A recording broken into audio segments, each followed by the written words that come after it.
I go about their house. You know, I ain't bickering. Okay, say that, and that's on me. We need to. Matter of fact, let's go ahead and do that, cause he got me up. Like, I ain't taking you. oh, he will call my mama's phone. He will call my phone. Like, you feel? Man, He what's fucking wrong with with me. him, man? But come on, like, we need to pull down on this, cause he is popping it. Like, he real life on live, What's wrong like, with Unc, bro, I nigga? mean, on Facebook talking like we don't got big restraining orders on this. In Dayton, Ohio, a teenager named LaShonda Childs found herself caught in the grips of a harrowing ordeal that would tragically cut short her vibrant life. The dark cloud that loomed over her existence took shape in the form of an ex-boyfriend, an individual who would later become the central figure in a gripping investigation before being apprehended for her murder. But the perplexing question lingered. What circumstances and events led to the unfolding of this heart-wrenching tragedy? If you have a fascination for true crime stories and exploring the dark depths of human nature, I encourage you to subscribe to my channel so you never miss out on compelling new content. This case involves details that may be distressing for some viewers. Proceed with caution. Dayton, Ohio is a city nestled in the heart of the United States. It has a rich history, boasting a diverse population and a dynamic cultural scene. Dayton has played a significant role in shaping American history and innovation, with a legacy in its aviation. Beyond its aviation heritage, it embraces a range of cultural, artistic, and recreational offers. But like with most cities, Dayton, Ohio has faced challenges related to crime, particularly in certain areas experiencing higher rates of violent crimes. Factors such as poverty, unemployment, and drug-related issues have been associated with crime in the city, and Dayton's law enforcement were accustomed to being called out to reports of violence and shootings in the area. But nothing could have prepared them for the call they got from 17-year-old LaShonda Childs and the horrific tragedy that would unfold. LaShonda Childs came from a seemingly close-knit family, yet her spirit burned with fierce independence. While maintaining a strong bond with her mother, LaShonda, like many teenagers, yearned to embrace adulthood and carve her own path.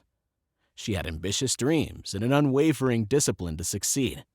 At just 17 years old, LaShonda became a certified esthetician and channeled her passion for beauty and entrepreneurial skills into a thriving beauty business. LaShonda was a vivacious soul, known among her loved ones as the life of the party. With an affinity for glamour and a captivating sense of humor, she delighted in dolling herself up and exuding a confident energy.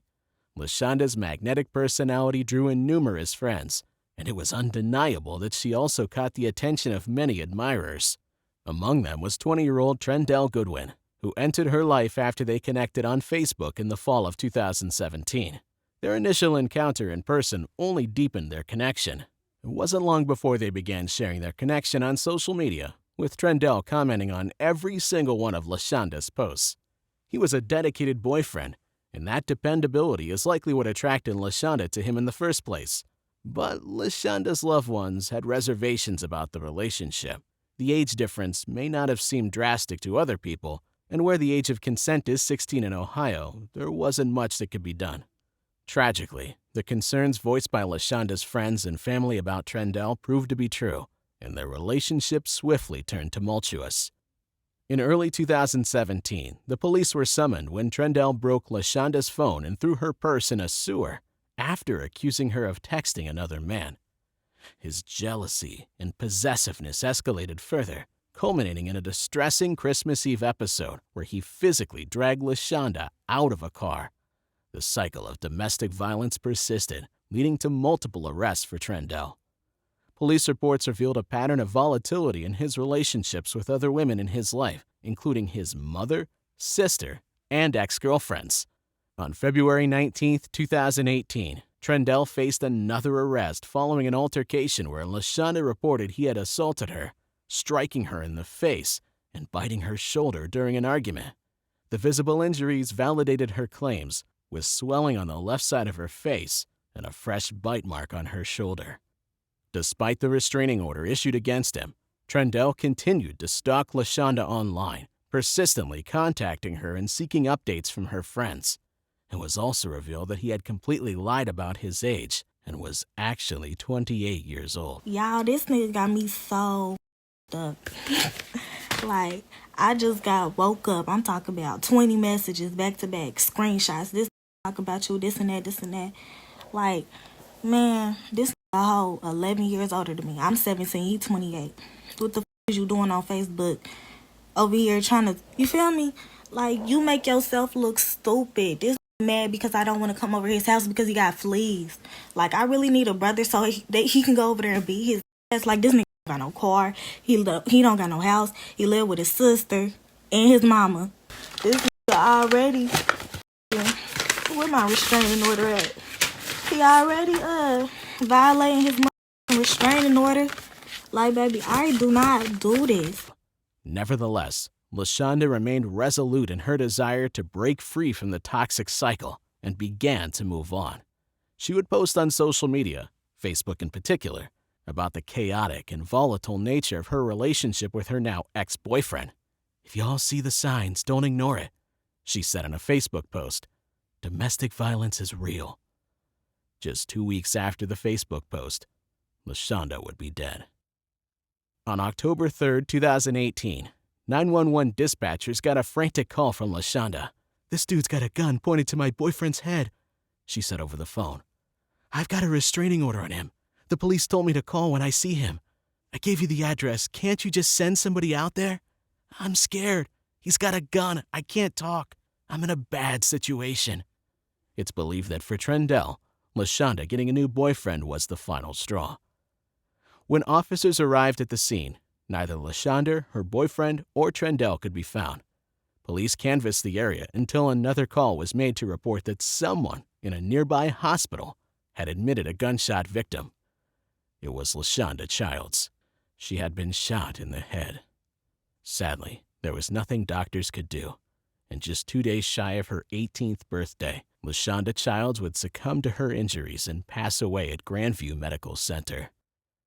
Trendell Goodwin was immediately arrested and charged with 2 counts of murder, 3 counts of felonious assault, and 2 counts of improper discharge of a weapon. He eventually pleaded guilty to murder, and as part of his plea, agreed to a sentence of 18 years to life in prison. Goodwin's victim and ex-girlfriend posted to social media several times before her death, sharing that she was afraid of her abuser, Goodwin. Now, the YWCA of Dayton is working to make sure that others like LaShonda Childs can be protected by law from their abusers. He still has some life left to live. 29-year-old Trendell Goodwin will spend 18 years to life in jail for the murder of 17-year-old LaShonda Childs. He won't be considered for parole until 2038. But Child's mother, Nina, says this can never bring back her daughter. My daughter no longer have a voice that we can hear. But it never fully closed the wound. We still have a lot of information that we don't know what happened. Before her death, LaShonda posted to social media about how scared she was of Goodwin, her ex-boyfriend. She even had a restraining order against him, but it didn't save her life. When you have that really, really high risk of violence and death, sometimes it's still not enough. For YWCA Grant and Advocacy Manager Sarah Wolfknight, this story is all too common. Unfortunately, LaShonda's situation was not unique, and that many women every day in this country are killed in domestic violence situations because there are firearms present. So we are working really closely with our legislators. Child's family says they'll have to carry on as best they can, but they'll never forget LaShonda. Just trying to move on, live a normal life, you know. We still think about it all the time. LaShonda's mother, Nina Childs, spoke in court about her daughter. "My daughter died from gun violence," she said. "This is a tragedy." While justice was ultimately served, there is a lack of closure for LaShonda's family, who feel that nothing could ever make up for the loss they've experienced and will continue to experience. LaShonda's case serves as a stark reminder of the devastating consequences that can arise from failing to take domestic violence seriously. Throughout LaShonda's ordeal, warning signs were present. Her family and friends recognized the dangerous dynamics between her and Trendell, expressing concerns and seeking help from law enforcement. Yet, it was only after LaShonda's senseless murder that the full weight of the situation became apparent. domestic violence is too often dismissed or minimized.